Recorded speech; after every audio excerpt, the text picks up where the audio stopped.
আমরা স্পষ্ট করে বলতে চাই, সরকারকে তাদের বিরুদ্ধে চাইলে সরকার এম্বাসির মাধ্যমে ব্যবস্থা নিতে পারে। এই ব্যবস্থা সরকারকে নিতে হবে এবং তারা যেহেতু যারা খুনের দোষে তাদেরকে সঙ্গ দিচ্ছে, তারাও এই দোষে একই সাথে দোষী।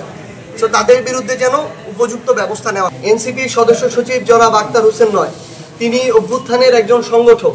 সেখানে আমাদের ডাক্তার তাসনিম জারা, যিনি এনসিপির সিনিয়র যুগ্ম সদস্য সচিব, তিনি ছিলেন। আমরা দেখেছি বিএনপির মহাসচিব জনাব মির্জা ফখরুল ইসলাম আলমগীর ছিলেন। তার সাথেও কিভাবে আচরণ করা হচ্ছিল।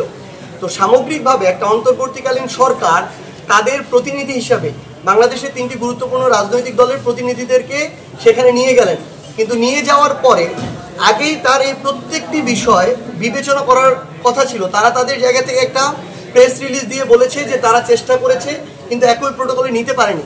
তাহলে কোন প্রোটোকলে নিলে আপনারা তাদেরকে ভালোভাবে তাদেরও নিরাপত্তা দিতে পারতেন, এটা আপনার আগেই চিন্তা করা দরকার ছিল।